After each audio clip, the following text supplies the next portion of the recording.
going on, guys, and welcome back. Been a little bit, haven't been feeling the greatest, so we kind of stopped making videos for a few days. I said I was going to do this one a while ago, but here it is finally.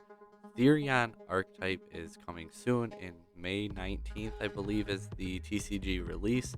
The Therions, they're a handful of monsters that are different attribute type, and they kind of coincide with the different types of cards. And how does Therions fit with Cyber Dragon? That's what we're here to talk about today. So Therion's King Regulus is, in my opinion, by far the best Therion's monster. It is a machine effect card, 2800 attack, 1600 defense, Earth. So how can it actually fit Cyber Dragon? Like, it's not 2100 attack, it's not 2100 defense, it's not a light, it's just a machine. Like, every machine doesn't have to be played in Cyber Dragons.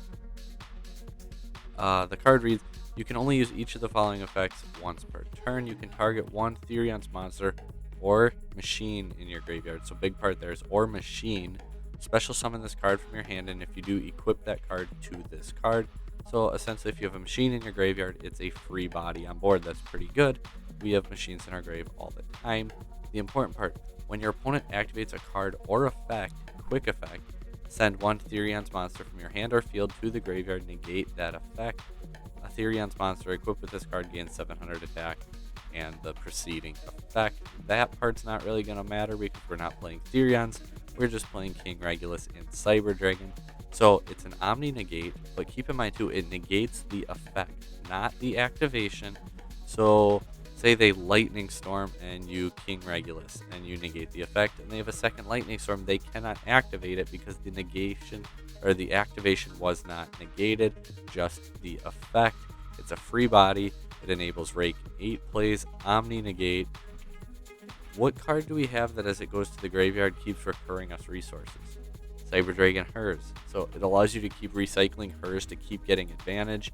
If you watched our ruling video, you would know that an OG Cyber Dragon in a spell zone as an equip card can in fact be used for Chimera Tech Fortress Dragon. So it allows you to abuse Fortress that way. Say your opponent has Zeus on field and you have Cyber Dragon engraved and you have Regulus, okay? You can summon Regulus by equipping the Cyber Dragon, and now either they have to Zeus right away and you just negate, or they wait for you to commit a little bit more because they know you have a negate and they're going to have to burn both of their sends on it anyway. If they don't know, you can in fact use that Cyber Dragon that's equipped to contact fuse away the Zeus, and right there you have two level 8s now, so you can go into rank 8 plays very easily. If, say, you have Cyber Dragon Nova in your graveyard, you can special summon this card and equip the Nova, and if it gets destroyed, it is in fact from your possession, so it will trigger Nova's floating ability. Just another little fun interaction that we have.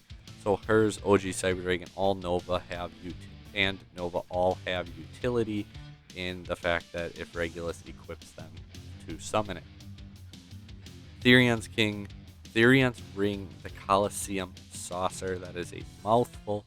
This card searches out your king, it protects monsters, removes the bricks from the deck, adds back when any monster is destroyed. That is huge.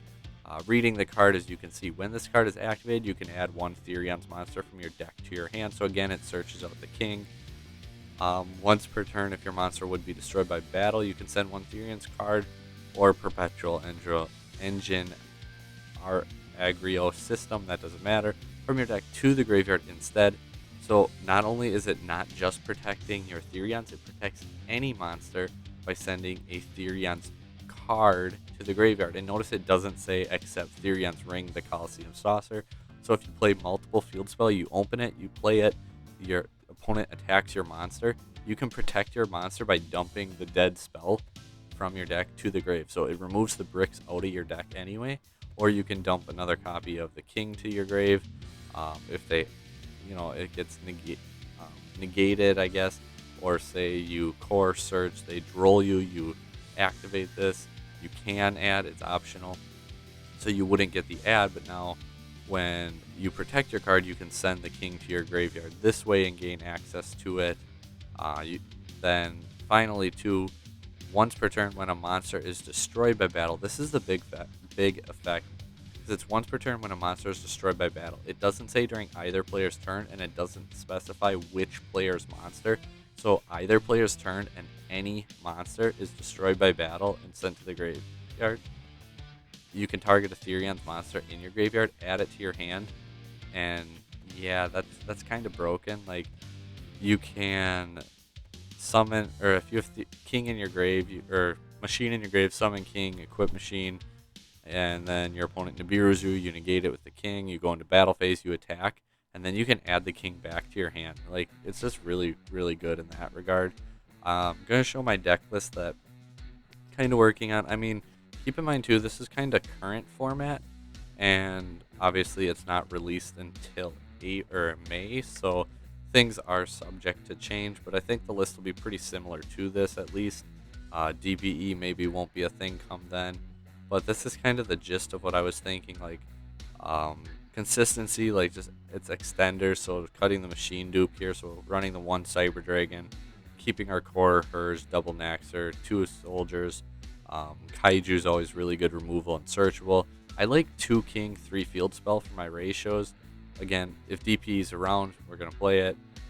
Current format, Ash and Lancia are both pretty good.